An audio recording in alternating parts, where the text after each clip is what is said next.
Scooby Doo Mystery Incorporated is one of my favorite animated shows for how it pushes the Scooby Doo formula.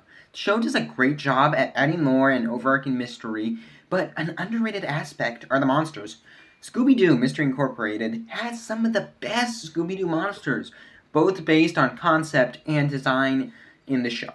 With Halloween right around the corner, I thought it was the perfect time to look back at my 15 favorite monsters from this amazing Scooby Doo show. I don't just want to include the villains, like the OG Mystery Incorporated or the evil entity, because they get a lot more development, and I more wanted to focus on the one-and-done villains, like you can get in any Scooby-Doo show, but just really good ones that showcase how good this show is. That being said, my 15th favorite Mystery Incorporated villain is Crybaby Clown. He appeared in 2 episodes, the first and third of the second season.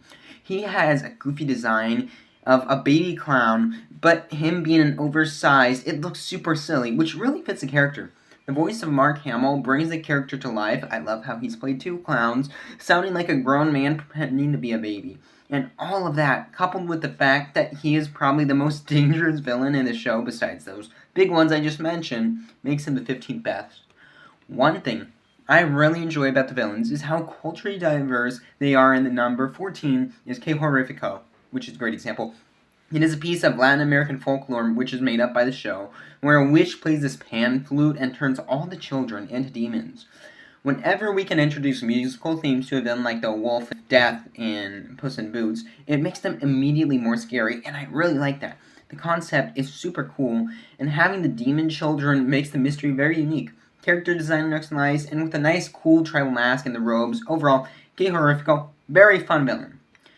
Scooby-Doo has always had goofy villains, so getting a literal Lovecraftian monster in Char Gargoth again, really fun. This episode has the monster be ripped out of the pages from the author H.P. Lovecraft, very funny. While the costume isn't the best one we see in the show, the whole concept of the character being so heavily structured around Lovecraftian horror makes the monster and episode as a whole just really interesting to watch for that reason. Here's where he is. Next up though, Baba Yaga, another character from folklore, but being an actual myth from Russia, which I had a lot of fun reading about when I was younger. Baba Yaga is a nice twist on the classic witch with a costume. The best part, though, about Baba Yaga, the chicken house.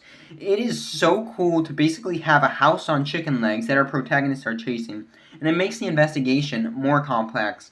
I just love that we get such a culturally specific character for this episode, when we could have just gotten some generic witch, and that makes me really enjoy Baba Yaga, as well as her quirks. In 11th place, we have the Manticore. This is one of my favorite Season 1 episodes because everything about the mystery is fun.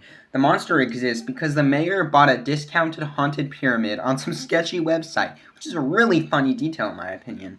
The mixing of having a temple and a fairground works really well, and the Manticore makes the investigation a lot of fun to watch because she can fly and pick up and drop the characters. We also have the introduction of hot dog water in this episode, which is just a nice icing on the cake. Number 10 though, Dead Justice. It's so fun to get a cowboy in a regular episode because to me it feels like a lot of them that's just what you get in a Scooby-Doo movie. Character design looks so cool, especially because all his cowboy gear is ghostified, like how his haunted bullets look like the bullet bills from Mario. It's also fun because he doesn't seem evil from the start of the episode. For a lot of the episode, he's just being a better sheriff than Sheriff Bronson, and seeing Bronson getting shown up by his idol, a lot of fun to watch. Dead Justice, just such a cool villain. Not much more to say. Dark Lilith, another really cool monster. Possibly the coolest designed monster in the whole show. It is a literal demon who harnesses the power of flight. The design in the character, it just went so hard. Location where we find the monster is also really cool, of an abandoned pirate ship in the middle of a desert. Not a location we see a lot, but it looks so good. This episode as a whole is just visually stunning, and add that it was a hot dog water episode again, this character deserves a spot. 8th though, Dreamweaver. No, not an Adobe app, but a really cool villain. I like the D&D episodes and cartoons, I think of Gravity Falls and a few other shows. This, really good one. Character design as a whole looks like something a child would draw up in the 80s as a villain. Really fits the character. The monster's ability to possess people's dreams, very cool, and gives the character and the episode a very interesting aesthetic, and then ruining their lives at the same time. Really cool again. And the whole D&D-esque design is just really fun. Aphrodite, by far one of the show's most unique villains. Fun design, though pretty similar to Alice May, but the thing I love so much about this monster is the concept that comes with her. She possesses the whole town into being her slaves just because she was bullied at her high school prom. Both hilarious, but has a lot of tension and high stakes.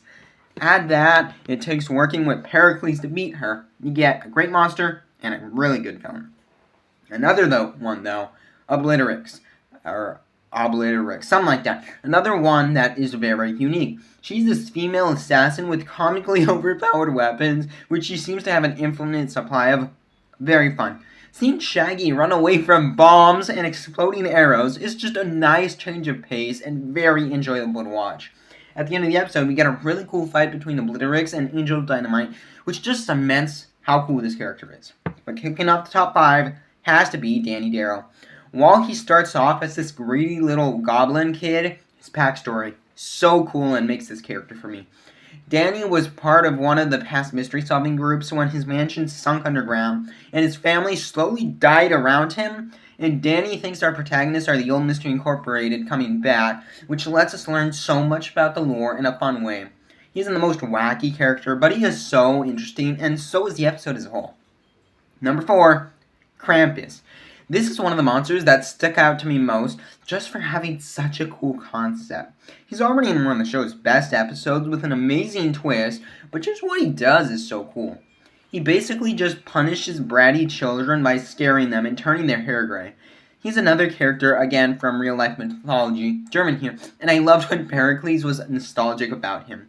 Such a great villain who is so much fun, and then the twist elevates him even more. Number 3, though, Rude Boy. When I think of Scooby-Doo villains, he's the first one that comes to my mind. First of all, really cool design, not looking like a boring zombie like we see in this show, but having so much personality, especially in the face, because he's a singer. The concept of this character, like Aphrodite, Rude Boy has the power of possessing people by forcing them to dance to his ska music. Such a goofy concept, but I love it so much, and I have a lot of nostalgia for this episode, but it's really good.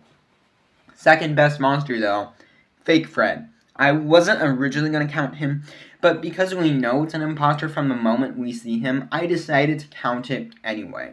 Man in the Mirror is another one of my favorite episodes because of this villain. The villain's scheme in this episode is so good, and I'm not going to spoil it here, but the twist and scheme, really interesting, and Fake Fred is also funny with sarcastic comments to Mystery Inc., which are so mean, but funny, and I think he really deserves this spot. But the best monster has to be the Freak of Crystal Cove. Wow, this character is great every way. His design is so cool and has a lot of implications in the lore, like connections to the sitting room and running the original Mystery Inc. out of town. The reveal was so good, and again, I don't want to spoil it. Go watch the show. It's just such a good reveal. So, seriously, check out the show. Because so many of these monsters, while being one-and-dones, do a great job connecting to the show's lore. Speaking of lore, though, I recently did a video breaking it all down and discussing why it works so well, so if you're interested, here's the video on screen. If you haven't seen the show, it's on Netflix, so check it out, and then go watch that. Thanks for watching. I have been Fictional Fanatics. I will see you in the next video, but until then, bye!